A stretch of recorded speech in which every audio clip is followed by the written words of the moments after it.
Good morning everyone. Welcome to the English class. In the previous class, we learned the story of Thenali, Rama and the thieves. Today in this class, we'll see the exercises from the chapter. So if you haven't read the story again, I suggest you please read the story once again and then come back to the exercises. Now, let's see the first exercise. Let me read the question to you. Write T for true and F for false. You are given a set of 5 statements there. Read each of the statement and you have to write if the statement is true or false. You have to write the letter T or F accordingly. You can do this as an activity. Please pause the video, finish the activity and come back. Hope you are done with that. Now let's discuss these questions. The first statement, the people of Vijayanagara came to Krishnadevaraya's court. Is that true or false? Yes, it is true. So you can write the letter T there. Question number 2. The people did not try to catch the thieves. Is that true or false? It is false. So you can write F for that statement. Now third question. Tenali wanted to check if all the doors had been locked properly. Is that true? Yes, it is true. So you should write T there. Now fourth one. Thenali and his wife carried an iron trunk and threw it in the well. Is that true? No, it is false. So you have to write F there. Now question number 5. The thieves knew that Tenali was a member of the king's court. Is that true? Yes, it is true. So you have to write T for that statement. Now let's see the next set of exercise. It's answer these questions. Section B. The first question. Why did the people of Vijayanagara come to Krishnadevaraya's court? So these questions you can note down in your notebook. First you put the date, write the name of the chapter, then note down this question and you may note down the answers in your notebook. Now let's see the answer to this question.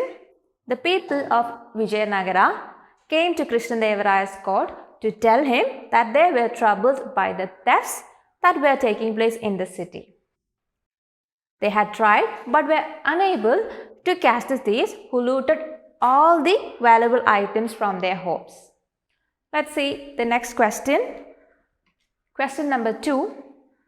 What was the opportunity that Tenali had been waiting for? Tenali Rama was waiting for the opportunity to catch the thieves who were troubling the people of Vijayanagara. One night, when he was checking if all the doors of his house were locked properly, he glanced out of a hall window and noticed some men lurking in a corner of his garden. He knew it was the gang of thieves and quickly came up with a plan to catch them. Question number 3. What did Thenali tell his wife?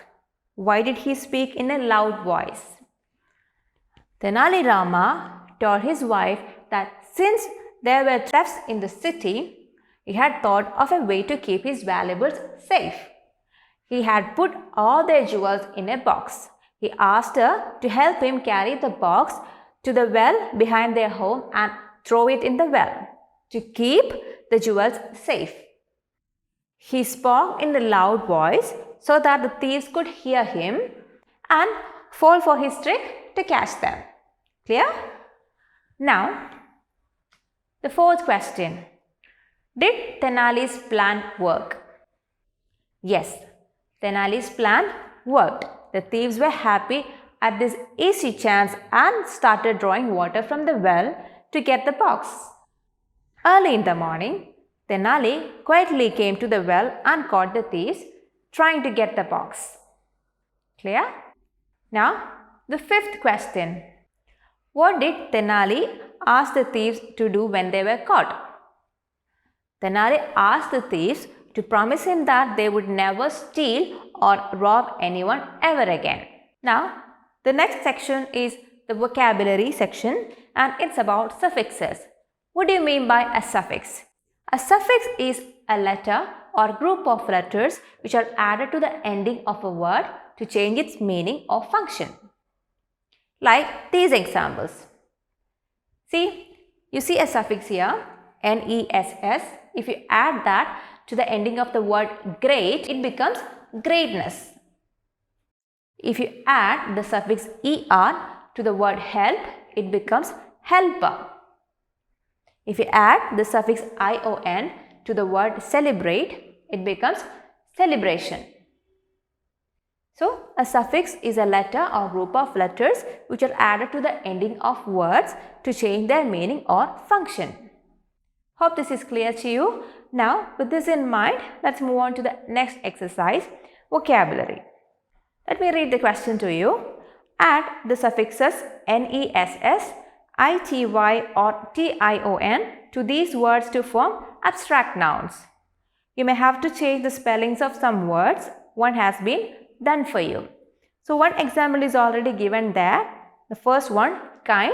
The suffix ness is added to the ending of the word kind and it becomes kindness. So similarly, you have to add the proper suffix to each of the words given there to make them meaningful abstract nouns. So you can do this as an activity. Please pause the video, finish the exercise and come back. Hope you are done with that. Now let's discuss these questions one by one. So the first one, it's already given there, kind, and you can change that to kindness by adding the suffix ness. The second one, punctual, can be changed to punctuality after suffixing it with ity. Now the third one, prevent, it can be changed to prevention by adding the suffix ion. Now fourth one, appreciate. Here the e in the ending of the word appreciate is removed and the suffix ion is added to the end and it becomes appreciation. Clear? Now the fifth one, foolish. It can be changed to foolishness. Now sixth one, exclaim. It can be changed to exclamation. See, the spelling of the word is changed here. In some cases, we change the spelling of a word when you add a suffix to it. Question 7, sincere. It can be changed to sincerity. And question 8, pure, can be changed to purity. Clear? Now, the next set of exercise is the grammar section, and in this section, you have to learn the different types of sentences. Basically, there are 4 types of sentences.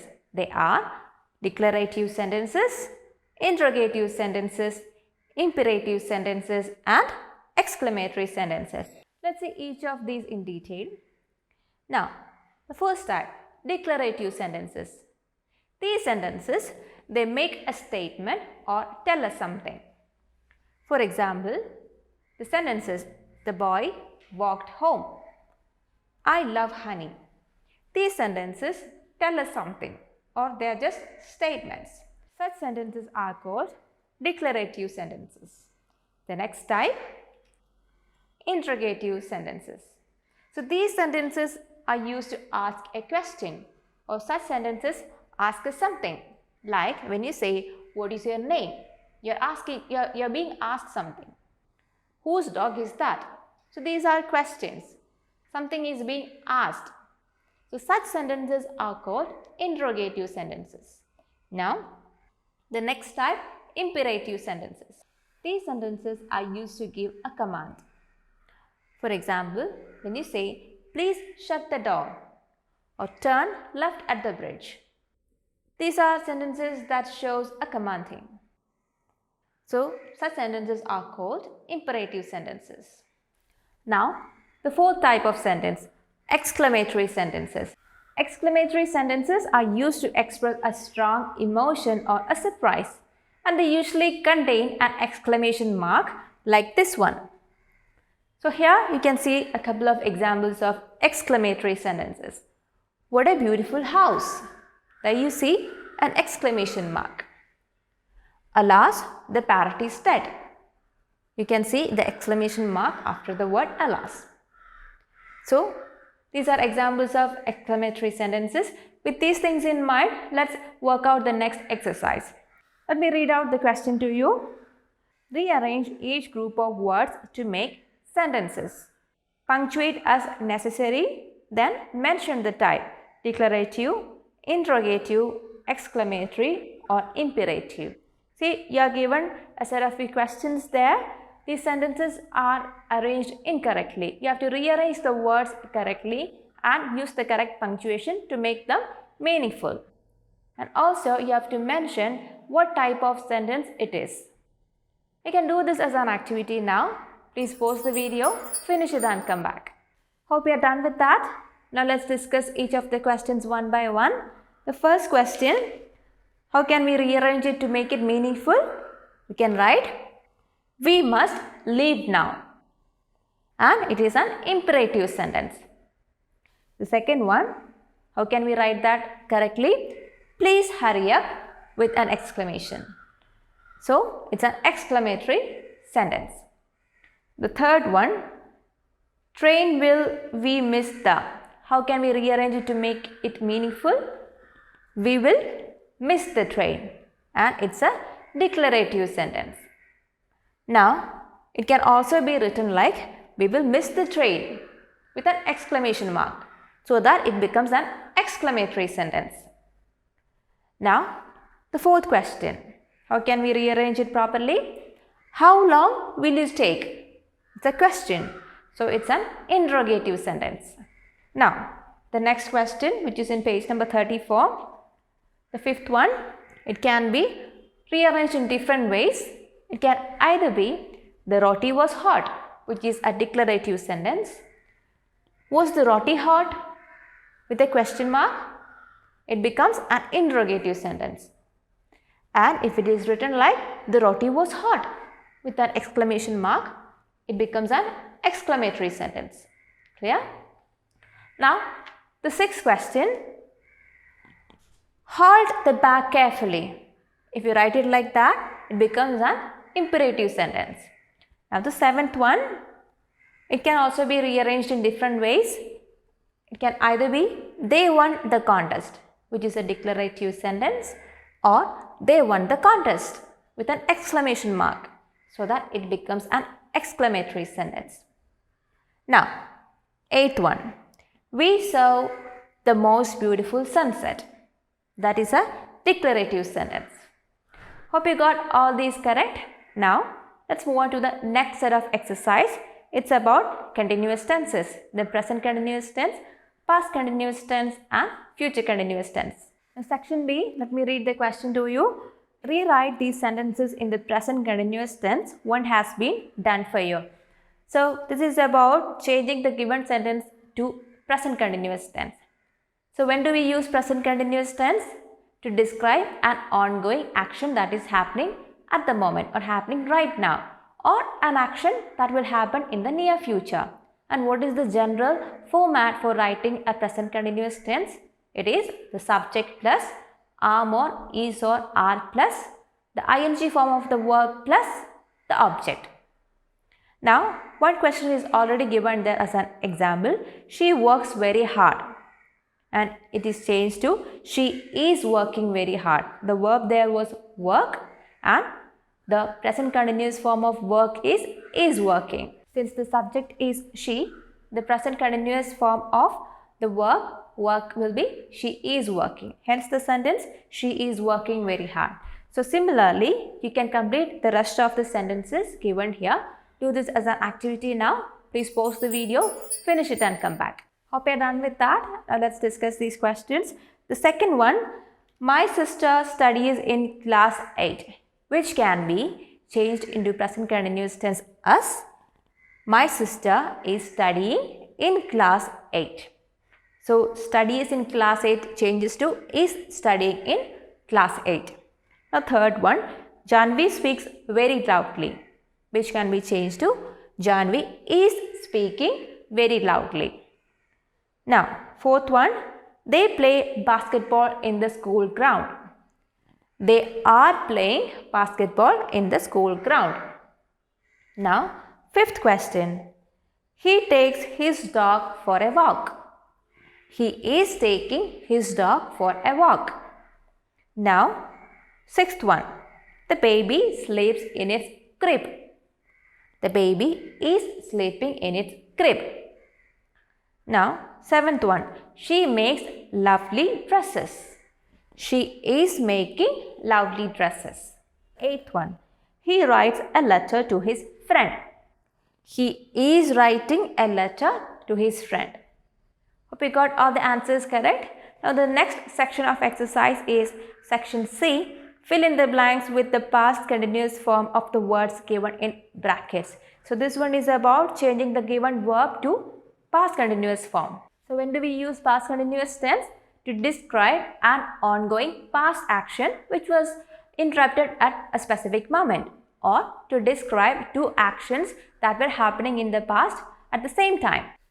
And the general format for writing a sentence in past continuous tense is the subject plus was or were plus ing form of the verb plus the object.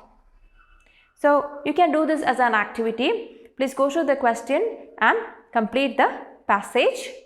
Pause the video, finish it and come back. Hope you are done with that. Now let's discuss the question. I dash sit in my garden and dash my favorite storybook when I heard a sound. So I dash sit. Sit is the verb given there. So in the past continuous form it becomes was sitting. Sit becomes was sitting.